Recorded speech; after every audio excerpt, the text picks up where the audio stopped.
Hello, welcome to the Green Machine, a very special edition of the Green Machine. Wasn't really planned, but here we are. I'm Dave, your host, joined as always by Martin and Nick. Well, it's been more than 36 hours after Malta. Um, have we all recovered, lads? I got back on possibly the worst flight I've ever had in my entire life, back to Luton Airport. I'll actually share this with you. Um, we hopped over the Alps. It was horrible. Got drenched on the plane. Is that a euphemism for something? Is that a we hopped No, over the Alps? no, sadly No. not. No, Are basically you getting sure? um, well, I hopped over something, but it wasn't the Alps. Um, but getting on the plane, absolutely pissing rain, literally out of nowhere. It was like Malta sort of laughing at us one last time. Got on the plane, bounced over the Alps, got out, ended up paying twice for a ticket on trainline.com. Bastards. Didn't have to, but anyway, and got in. But I'm fully refreshed, lads. I feel like I've let out a bit of steam over the last few hours. Say that's not all you've let out. Maybe a bit of vapor with the steam. But anyway, enough about my bodily fluids. Chaps, um, we're gonna talk Ireland, we're gonna talk World Cup, and we're gonna talk Stephen Kenny, which is also Ireland, I suppose. First of all, actually the World Cup. Um I haven't watched it. I can't be arsed with it. But Martin, you have a proper horn as always for Roy Keane, and you've been sharing stuff in the group there about him getting his arse handed to him by Graham Souness. I knew you'd see it that way. No, it's a funny one. I'm obviously watching it in London, and the coverage today is the Argentina Saudi Arabia game with the delectable Laura Woods, fantastic Delectable. presenter. It's a big word for you, Martin. It is, yeah. She's got Joe Cole, Roy Keane, and Souness in today, doing the punditry, which Roy made a big point of, that he's covering the game as a pundit. He's asked for his opinion. But yeah, the debate was basically on the penalty. But before that, they did actually ask, quite interestingly, about, the World Cup, the kind of uproar about where it's being held. And I don't really want us to go into that. We're too... Have they got to you as well, have they? Yeah, got no, they're not George. getting to me. No. Yeah, that's what George Hamilton, Jesus, yeah. He was obviously he was chatting when he should have been listening. Yeah. So they were chatting about that, and it was interesting actually. As soon as kind of aligned himself with Ireland, really a lovely little kind of sound burst, I suppose. That he said, we can't forget that the British have committed got things wrong in the past history and stuff, including in Roy's home, is what he said. So I was thinking, well, hey, that's a great little comment there. Thanks for the soundbite. But he did say that. I thought it was quite funny. But then afterwards, then he did say about the halftime stuff was more interesting, because obviously the debate about the penalty and Roy and him were clearly clashing. It's gone viral already. And Roy's saying I'm being asked to give my opinion, and kept interrupting, and Souness told him to kind of shut up, basically. But what cracks me up is Roy with the eyes. It's just, he looks, the shaking of the head and stuff. It is a bit pantomime at times, but it was very good, actually, quite entertaining. And it was a good game. It seems to be a good game. It's Saudi Arabia. I mean, look, it's not for everybody, is it? Beating Saudi Arabia at World Cups. Jeez, they're not far off. 89th minute now, and they're holding out. Do you know what I have to laugh at, though? When Martin talks about Roy, even though like we can't see each other on this, you could just hear the fucking smile on his face, can't you? He just sits there with a big glow, probably looking at his life-sized fucking mannequin of Roy Keane, cracking one out. Once your hands are on the desk, Martin, we don't really mind, really. That's why the camera's off. It is a kid show. That's why the camera's off. That's why normally Martin has the camera on. That's why it's off. I do love Roy, as you know, and I would say I'm going to say something now. Within the next, I would not rule out Roy Keane ever be involved with the Republic of Ireland again. Christ, he's gone delusional again, Dave. Oh Jesus, it's happened again. I'm telling you, Jesus, that performance the other night, bring it back to that. That wouldn't happen under him. Well, Dave, get the straight jacket ready. It wouldn't. Get the mute button. They wouldn't be that flat. I'm telling you. Yeah, because he's such a brilliant record as manager, isn't he? Roy, he did wonders at Ipswich, didn't he? And unfortunately, he wouldn't be able to buy anybody, Martin. That's the problem. He wouldn't be able to get the old checkbook out like he did at Sunderland and start buying loads of players. So I don't know about that. I don't understand. That obviously was a bit of a you know, the comments that you hear about, well, you know, it's Infantano or what's his fucking name, the FIFA guy? Oh, Infantano. Infantano, yeah. That Oh, dickhead. look, FIFA. Did you ever watch the FIFA documentary, lads? I'm sure lots of listeners have. I will do, but I mean, I didn't learn anything new because I knew that they were, Argentina, cleared off the line the last minute. Sorry, I've Argentina here on in the background, and Saudi Arabia have literally just cleared it off the line the last minute. But I think is it a penalty?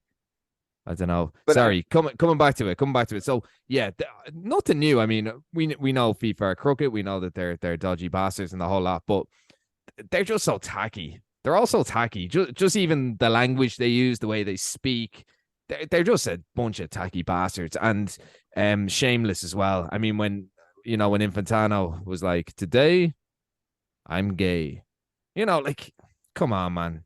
Come on. I have to say though, like, I think that argument is so stupid. The terms of, we need to apologize to these guys for 300 years. Probably, I don't know, going back to probably talking about the Crusades and this sort of stuff, and this, the historical war. I knew you'd bring war into it.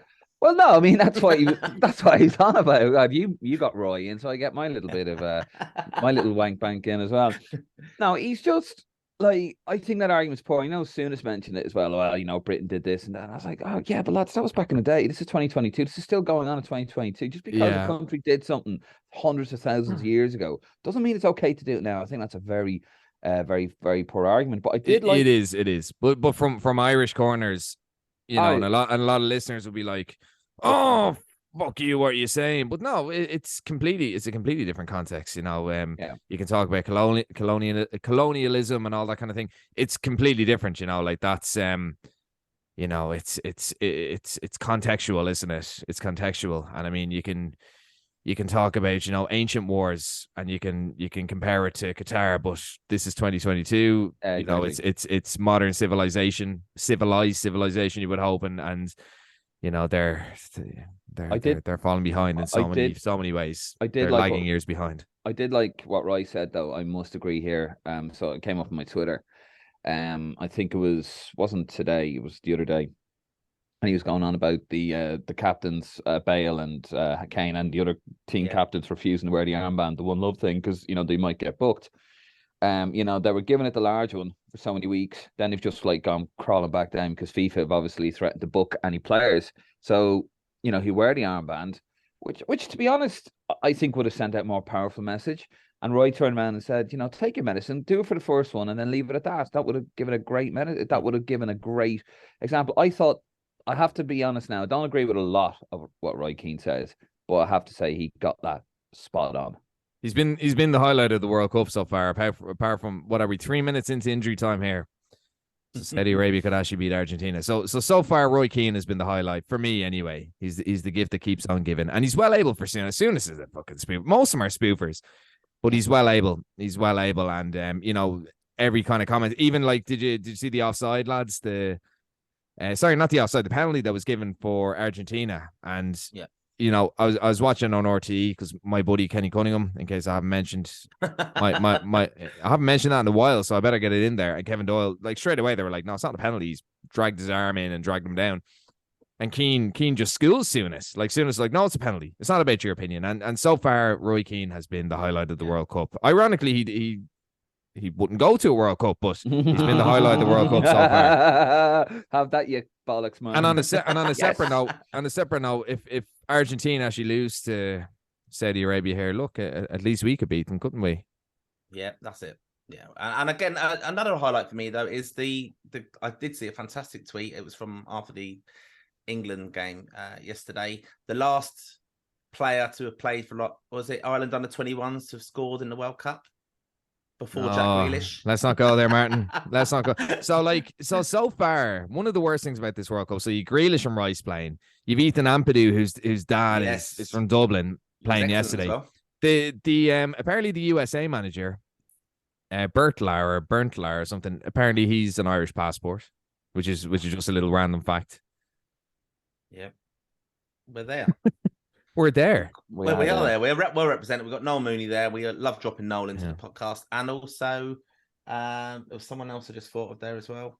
and now it's gone out of my mind. Probably Roy Keane. It's great because we're there, but we're boycotting it at the same time by not being there, by not playing. It's great. It's the Irish diaspora, isn't it? We're everywhere and in all different facets. It kind of the FAI kind of sums up Ireland as a country, doesn't it? We're there with so many different we're there in so many different facets all around the world, companies, different things in different countries, and the World Cup is sort of crescendo there. Right, lads, we're going to move it on from the World Cup. We're going to go a little bit more domestically now. We're going to talk a little bit, obviously, about the Kenny situation. I've noticed at halftime, I don't know if you heard it on the TV, but when the halftime whistle went at 0-0, Christ, I sound like Jimmy McGee. When it went at 0-0, halftime whistle goes, there was a smattering of boos coming from the fans. Not a lot. Most of them were singing, probably about 80-90% of them were singing, one Stephen Kenny and all that.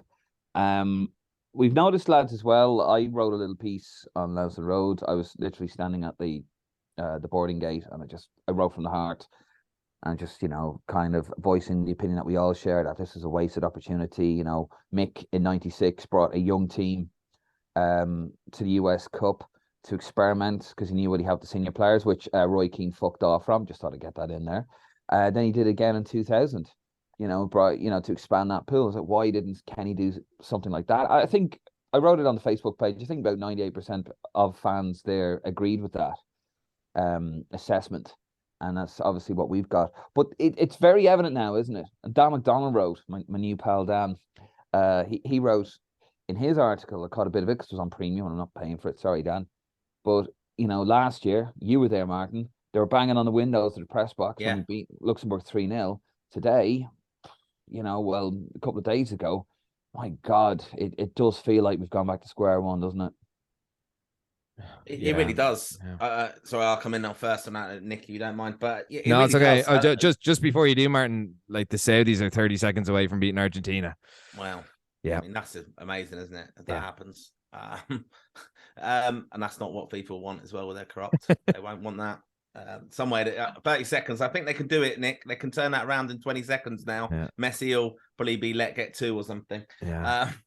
Like back in Luxembourg, I think of the high we were leaving in November last year, and it was incredibly kind of jovial, fantastic sing-song afterwards, players posing with the fans, photos in their warm down.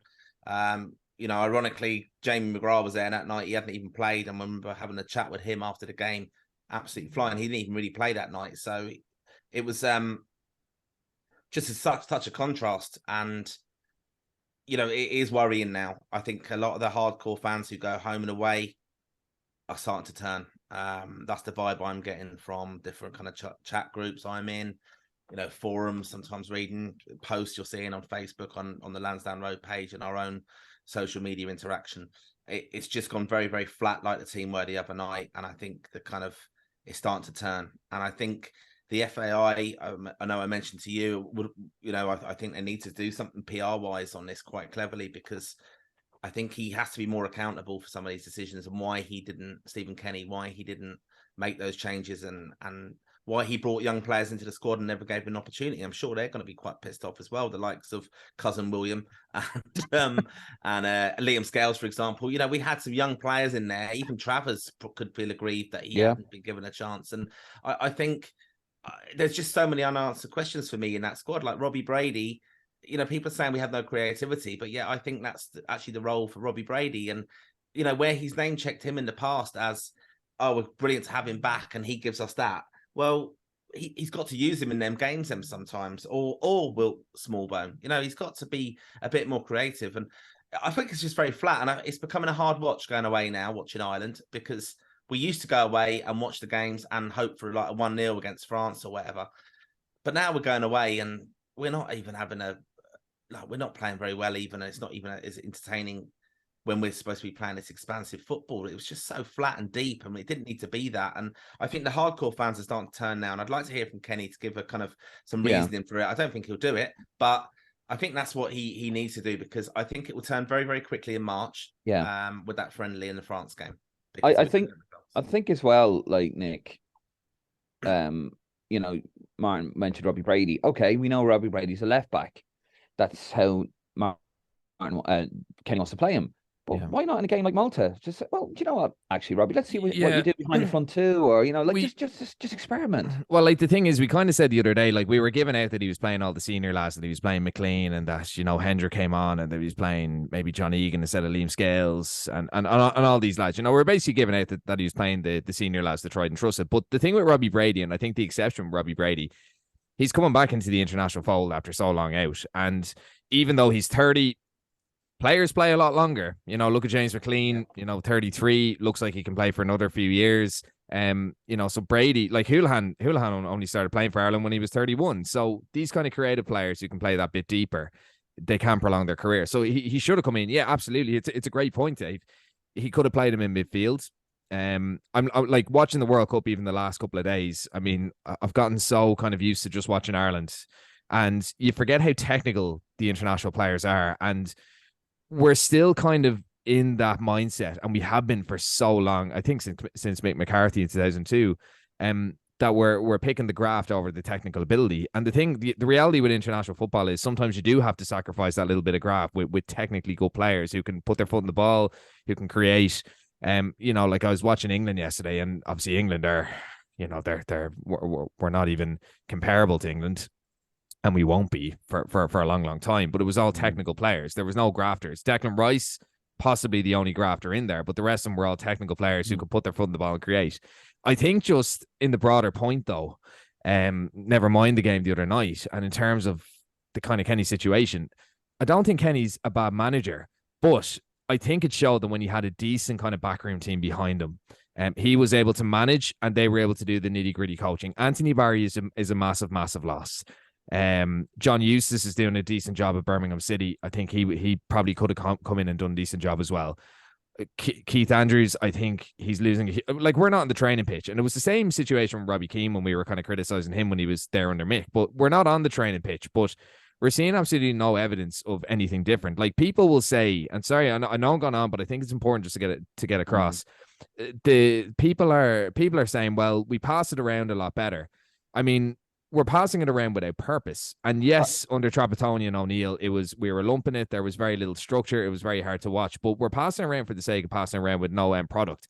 And this is what international teams did years ago. Like, there's nothing revolutionary Kenny has done here. I think as a manager, I think as overseeing the team, selecting the team, all that kind of thing, that's the one thing I would have given him. For the last year, when everyone was available, I believe that Stephen Kenny was picking the best available squad. That's something that Martin O'Neill didn't do, and that's something that Giovanni Trapattoni didn't do. He was picking the best squad, and he was blooding players, where the last two regimes, lads were getting their first caps in their late 20s. Kenny was capping lads really young, and I think we're going to bear the fruits of that. I look at the Welsh last night, the amount of lads that came in as teenagers, and now they're at a World Cup after 2 successive Euros. So I think as a manager, Kenny's done fine, but I think the big mistake was the backroom team, and it is showing Kenny up when he's isolated from a quality backroom team that he's just not quite at that level or of that experience. I think as a manager, Saudi Arabia just won, by the way. Oh wow! I think as a manager, I think this is a major failing from Stephen Kenny as a manager, to be honest with you. See, the thing is, right, is that how can you go with the same players who almost threw away a 2-0 lead against Armenia in the way they did? The likes of Hendrick. Harahan probably would have been in the squad if it wasn't for the fact that Derby wouldn't release him. How is he seeing that? How is he seeing that these are the boys for me? They never let me down. They've let him down constantly. How can you not see this? It's the same as O'Neill and Trapattoni, an over-reliance on favourites. I think these lads train well, and I think it's a huge thing with managers that if a player trains well, they think they're going to translate it. But he's becoming really over-reliant on lads who just aren't doing it. And we look at the likes of the consistent performers, the likes of, say, John Egan, Josh Cullen, these lads, they're always going to give it. But the other lads are hugely inconsistent. But how can he not turn around though and look at the state of Matt Doherty? There's a lot of failings here from I think, Matt, from a management point of view and analysis point of view, from Stephen Kenny and his backroom staff. There's a massive failing here. You look at someone like Matt Doherty and you go, okay, First of all, the squad. Why are you picking a squad? These lads don't want to get injured. Pick young, hungry players that are going to show you what it's about, what they're about. Also, you're going to expand your own pool of players, okay? Because you got a qualifying campaign coming up. A load of them now won't be available for the under-21s because of age and other things. So it's time for them to move on and bring them into the squad and force out some of the lads in their early 30s, like Harahan, like Hendrick, right? So how he hasn't seen that, I don't know.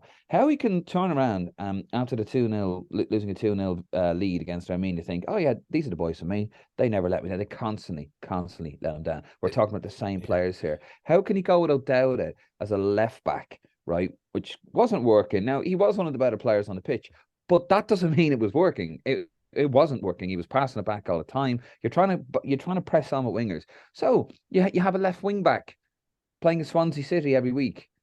Ryan Manning, why isn't he getting a go?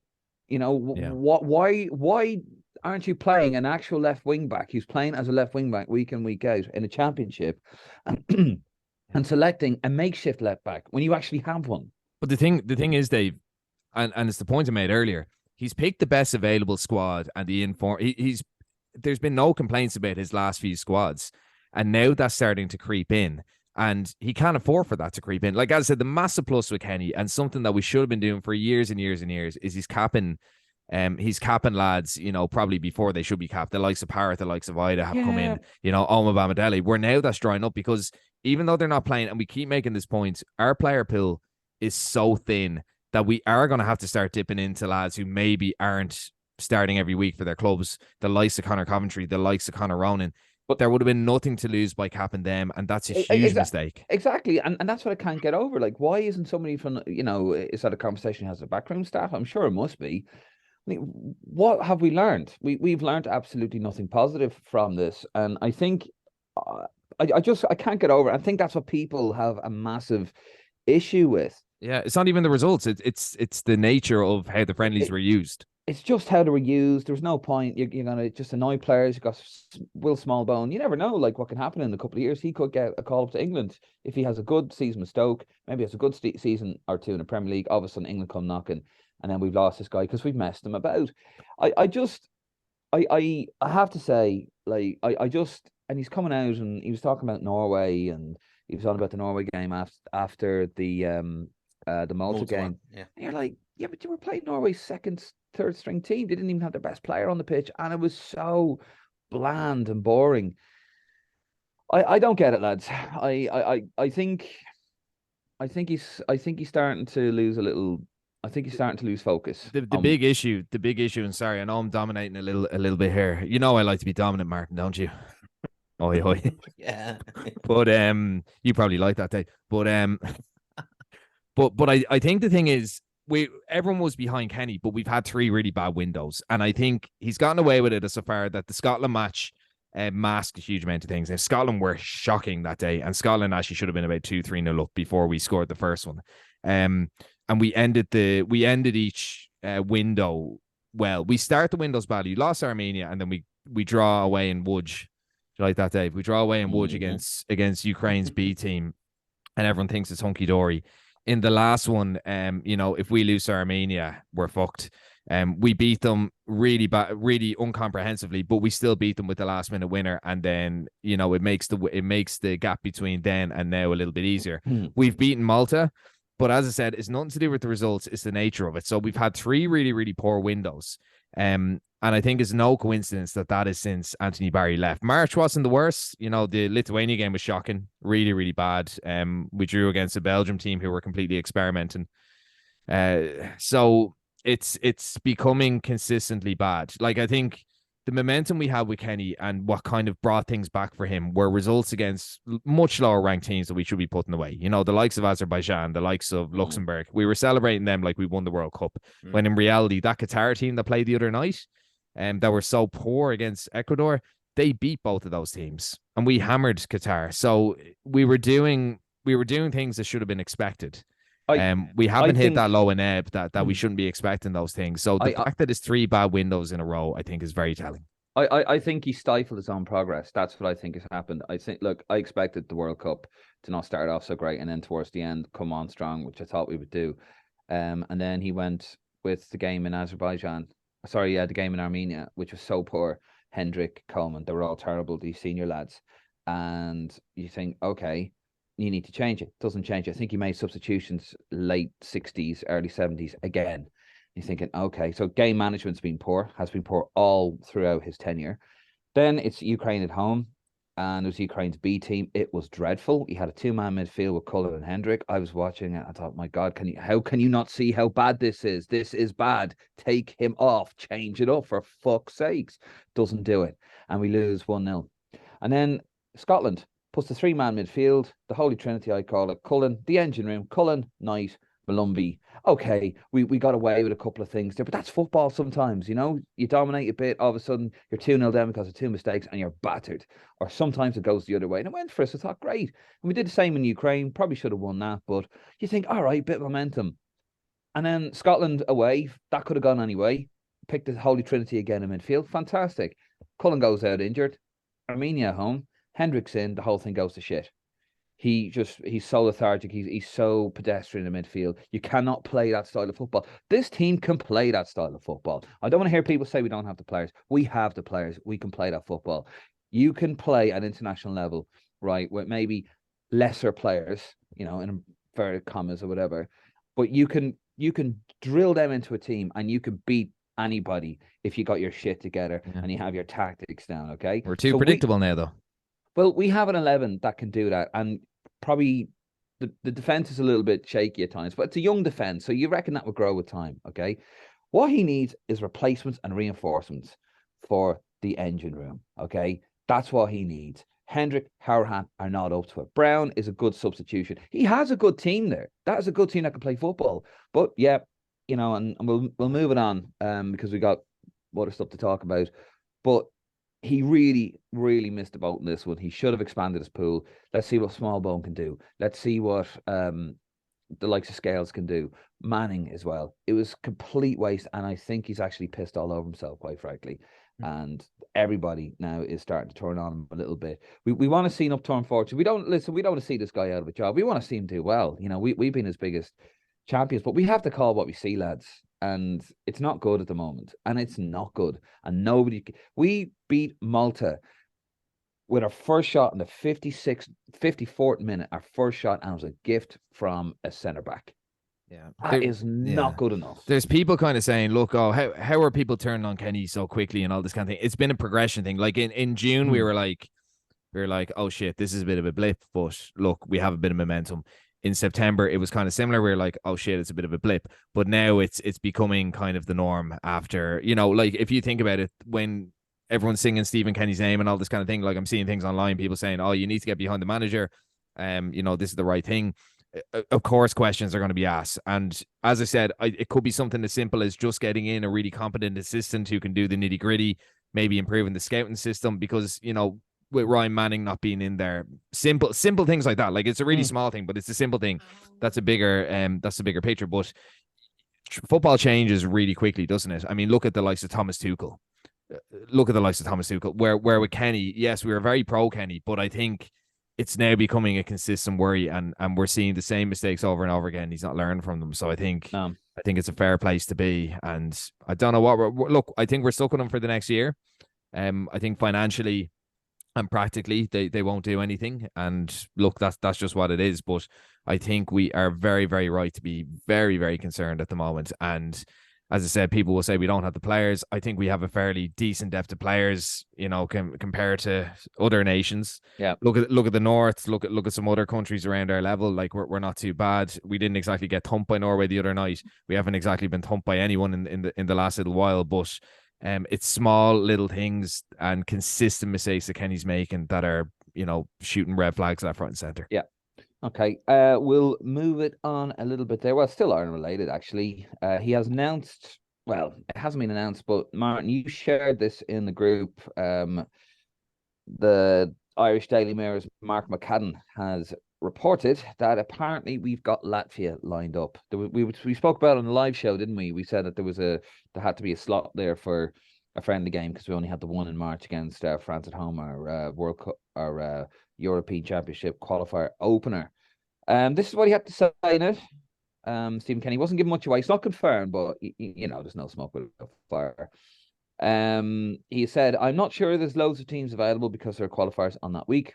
The international department is working on it, and I don't have a preference. We probably won't put our first team in that friendly, but we'll mix and match to get ready for France. France will be a special night in everyone's life. It's a great chance against the previous World Cup winners, I presume that is. A big challenge, so we have to do the best we can.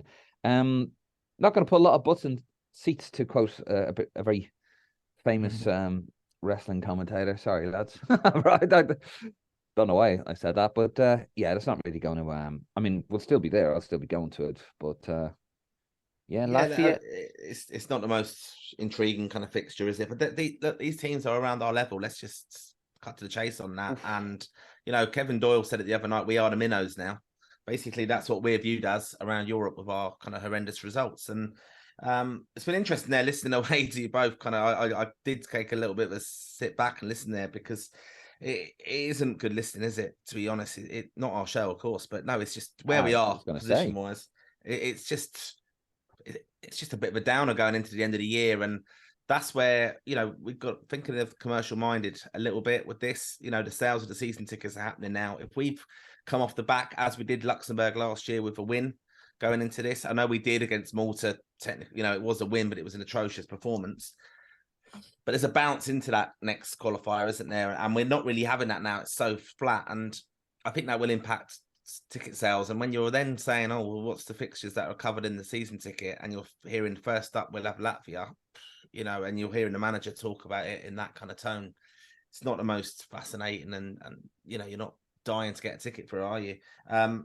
So yeah, that's where we are now. I mean, I've seen some other kind of chat this week with the FAI. I mean, I know they get together as a board when they're obviously together at the home fixtures, a lot of meetings and stuff. I was in contact with Paki Bonner or something, and he told me he was in meetings and things. And I've seen him now been referenced and quoted in a good independent piece there, where talking about the sponsorship thing, because we still haven't got a sponsor, even 6 months after, you know, the speculation that we would have. We've still got the kit to do. It's such a mess in the background. We can't forget that. But the focus has to be on the football pitch. And back to the football, my concern with Kenny, in a way, is that he's not learning quick enough. And the excuses before were all COVID and behind closed doors. And now we're actually seeing these performances are just hit and miss and stuff. And it's very, very worrying for me. But I think what's keeping him in the job, as I said the other night after the game, is the fact there's no real replacement out there readily available for him. So that's going to be you know, it's not as if anyone's, you know, throwing up trees anywhere else. Like I said the other night, Damien Duff, Robbie Keane's not an influential coach in the Championship doing anything. And you're seeing, is he going to get the call for Ireland? You've got no one out there who can fit the bill. Can I just ask, lads, just while we're on it, and we might as well throw this out, sure, fuck it, why not? Who would you have in? I haven't even. I'm struggling to think, honestly. I just couldn't. I don't know where they're going to go. I think if the people ask for Chris Hughton, Sam, first of all, we couldn't afford Sam Allardyce or Sean Dyche or whatever. No. But that sort of manager, we need to get results. No. Has to be a balance. This has to be a balance. This has to be a project. This is a project. We do have a very exciting crop of young players come up here. We need to give those lads the respect they deserve.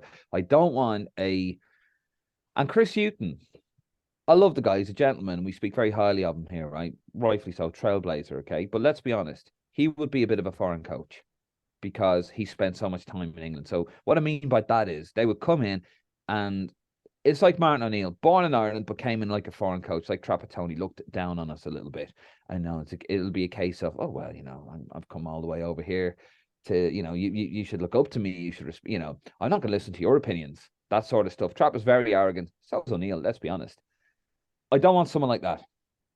I want someone that's going to come over here, knows the landscape, who knows and appreciates the talent we have. We do have the players. I'm not going to listen to someone say that we don't have the players. We have the players. It's a bit raw at the moment, but there's such a young, talented group of players there, and there's another young, talented group of players coming through. They're not world beaters yet. They're far from it, but I don't want someone coming in here who's going to, well, you know, because we don't have the players, we have to play 10 men behind the ball and all this shit. There's no point in doing that. That is bankrupt philosophy. We've seen it with Trapp. Yeah, we got to the Euros 2012. It was a shit show. We got to the Euros with Martin O'Neill. Okay, I've gone through that as well. You know, he was very lucky with that, and we didn't do any. Okay, we beat beat Italy, but that was Italy's third team. Let's be honest with you. It was a great night, but that was Italy's third team. We have to look at it. There's been no progression with Irish football since then, since Mick McCarthy 2002. So I want somebody in here who's going to be progressive, who's going to actually work with the talent that he's got and nurture the talent that he's got. I don't want someone coming in here and just say, fuck that.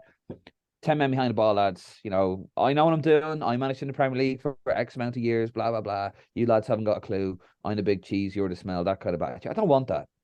Now, is Stephen Kenny the man to bring that forward? I really hope to God he is. I really, really hope. But if he's not, I first of all would like to see Stephen Kenny still involved in Irish football, because if this doesn't work out, he has so much to offer Irish football. Yeah, well, in the under-20, like, he has an additional role, doesn't he? Like, he's kind of almost like the director of football, isn't he? But at under-21 level, like, we played unbelievable football, and he was bringing so many lads in. Like, we'd so much depth as well. He was just that role really worked for him. Like, it was excellent, and that kind of developmental role could be really good for him. I don't think they're going to demote him. Is the only thing. They won't demote him, and they won't keep him in the association. He'd be gone altogether. I think. I think that's the concern with giving him that role and that oversight in a way, because you sack him as manager because you're not good enough at that. I was never really comfortable with that. It's a great idea. It's something that they were thinking about with Kerr and stuff. But you're kind of the master of everything then, because how can you not be classed by the association as not being good enough as the manager, but then you're given the role of you're in charge of everything? But having no international, like, he's zero international experience when they appointed him to that. Yeah. So, like, if you're gonna get someone in, like, if you look at, say, I know it's a little bit different, but I don't know I don't know the actual name of his role, but the previous directors of football, let's say, the likes of Wim Kuvermans had worked for the Netherlands, hadn't he? He'd worked for other countries. Ruud Doctor had worked for different countries. The guy we have in now, he's no international experience, but he's brought through a really, really good Brighton youth setup. So I can't remember his name, but you need someone like that. You need someone. Callum, is it? Yeah, someone like I actually don't know myself, but, like, I think, like, looking long term, you have to go with Lee Carsley, don't you? Because if you look at, say, Gareth Southgate. Now, I know he managed Middlesbrough, hadn't he? But if you look at Gareth Southgate coming through that England setup, that FA setup is the best in the world, I feel. It is. It's cutting edge in terms of finances, in terms of resources. They only employ the best of the best of the best. Similar to kind of Man City, you look at Barry Murphy, who's coaching in there. I think someone like, and Carsley was with City, wasn't he? So I think if you look at, I mean, people have divided opinions on Southgate, but he is a cutting edge coach. Maybe makes bad decisions, but he's come through that whole FA system just like Carsley. Carsley has that link. He's not going to command the same fee as an established manager, because he's not an established manager. He's used to working with international windows, because it's different doing like Martin O'Neill said it, didn't he, when he was playing? He said it's so different managing it at international levels than club level. So I think someone like Carsley with Barry Murphy, I think something like that could be good. I think there's so many young players who've been blooded. He appreciates young players. He played for Ireland. I think he's the perfect package for it, and in terms of being able to afford him, that's another factor that comes into it too. I go there. I would actually agree with you there, Nick. It has to be a coach, not a manager, not like a sheepskin, cigar in the mouth type old school English manager. That kind of deal. It has to be a coach. It can't be like Martin O'Neill coming in again and who's doing the coaching stuff. I'll tell you who definitely be in the running. Damien Duff will definitely be in the running without a doubt for me. Do you think? Yeah, he will. Yeah, because he's in the League of Ireland. He's done all right. He got to a cup final, and I think they'll like the fact he's come through there. He'll be able to. He's not tarnished by any former regime. He stepped back, didn't he, from it? He's been involved in the underage structure. I think he's a name as well. They'll love that. He's a progressive coach as well. The stuff I've seen, I think he's definitely going to be in the running for it, because I think that's highly rated at Celtic, wasn't he? The generation of managers, if you look back at it, of those players, look at the people who he played against in his club career and things. They're all in management now. So, like the Carrick, even Giggs and things like that. Oh, we won't mention Giggs. Lampard. But you know what I mean? We'll play with Lampard and lads. Yeah, Lampard. That's the generation of coach you're looking at now. So who qualifies out of the Irish pool of that? Richard Dunn says he doesn't want to do anything like that. There's very few coaches, Irish lads, doing it. Like Paul McShane will be another one who will be up and coming. Another one I would not rule out completely. John O'Shea will be involved in the future of Irish football. He is at the under-21s at the moment. So again, a name. He's going to be respected. I think that's the problem with where we are at the moment, maybe money-wise, commercial-wise, he's not a massive name, Stephen Kenny, still. People going, who kind of thing, around the world they probably were. Known to Irish football. We've got to get the structure right in Irish football, of course. But the senior guy, Damien Duff, will be well respected. Champions League, so will John O'Shea. They will be, if they can progress in their coaching careers and do well as coaches with their respective clubs and managers in time, they will definitely be involved in Irish football. And that's the thing I think Robbie Keane's probably missed the trick on, because he's not gone out there and got his name out there in that capacity enough. Now, whether he's not got the appetite for that or not, you wouldn't know. But I mean, he'll be at that World Cup when he is an ambassador, I'm sure, or he's floating around with UEFA on the payroll there. So he's not looking for it. But Damien Duff, fair play. I actually have respect for the fact he went back, left Ireland in a way, went to Shelbourne. He's done very well with them. He is looking, that's his kind of life now. He wants to go into coaching, and he will be aiming for the top job ultimately. He's definitely going to come in the reckoning. Yeah, actually, we're going to wrap it up there, lads. But to be honest with you, I actually agree with both of those. I think they're both very good suggestions. Carsley, obviously English, he could bring a lot to the FAI, a lot of valuable, very valuable information, from what he's learning from the FA. And we have to learn from our counterparts. And I think Duff as well, he has a stomach for it, doesn't he? He's shown he has a stomach in the graft. But we need somebody who the FAI, first of all, has to come from the top. The FAI have to turn around and say, right, we want a manager, but this is what you need to do. This is what you have to implement. I don't want 10 men behind Hannibal lashing it up into corners. I want this style of football. We have to be playing the same style of football all across all youth levels. I want a conveyor belt of talent coming in. That is your role. That is your mission. And that's what we need. I think Duff will be good as long as Duff implemented that style of football. I don't know the style of football Shelbourne play. I'd imagine, because he's not dealing with a huge amount there. I'd imagine it's very it wouldn't be very technical. It'd be very sort of do what you can. Functional stuff, yeah. But look how highly rated he was at Celtic.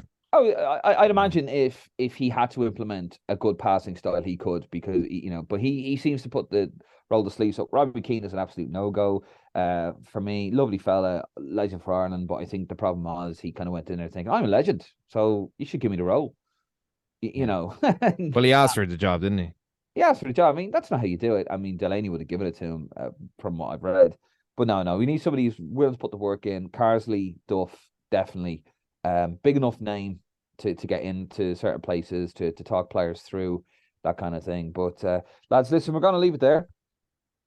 I was just going to come in there, David. I did just message in the group. The FAI have actually just emailed now. Not breaking news, but no, just this on the international awards, the 32nd FAI international awards. So some of these have been announced already, but they've given a special merit award to Dr. Alan Byrne, who's obviously kind of part retired, but he's still in there as a kind of consultant, I think, with the FAI, medical director, I think he is now.